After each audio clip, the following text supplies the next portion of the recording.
Hey guys, welcome to another Unreal Engine 4 video.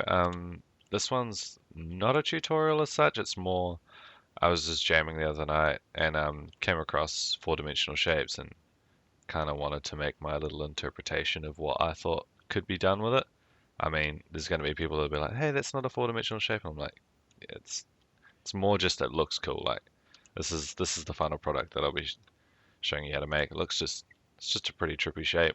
Thought it'd be a cool thing to make, and I'll show you how I did it.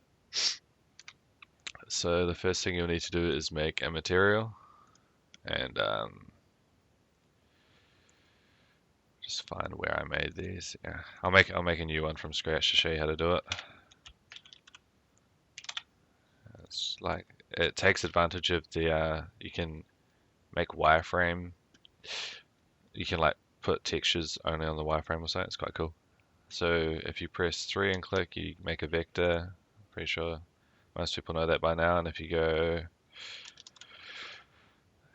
click on the base node and you type in wire, it comes up with wireframe and it just enables wireframe mode.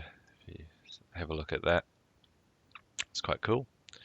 From here, you want to go into a multiply, and to be safe, I'm just going to use 20. Nice and easy to see, and put that into emissive color. Just got nothing there at the moment. You need to change the color. We'll go light blue. And that's cool. You can change, the shape that you want it on. One thing we have to do is change this to be two-sided, and then you get the full inside air. Gets a bit more interesting that way. Sweet. The next step is to I don't want to make this this video too long, so I'm just going to go into the individual blueprint that I've already made. So it just contains a cube that's movable and a point light to add the glow around the bottom. It doesn't have to move. I just did attach it just to see what would happen. Everything's running on tick. You run a sequence node, which pretty much does everything at the exact same time, or it goes 1, 2, and 3 sort of thing. You need your cube, you need to add rotation to it because everything's running off the rotation, as you'll see in these nodes down here when we get down here. For some reason, and it would be quite cool if anyone could figure it out, why it doesn't work if I use like more than 2 rotational values. So if I'm adding a third rotation, if I put it in the Y, it starts snapping halfway through its turn. I'm not sure how that works. This here takes, we'll go to the next step. Run another sequence off here, which is pretty much handling your X, Y, and your Z scale. And you're pretty much getting the world rotation, and because Unreal works between 0 and 180, you kind of need to go negative 180 to 0, from 0 to 180. That's pretty much what I've done here. Those are the two conditions based off of here.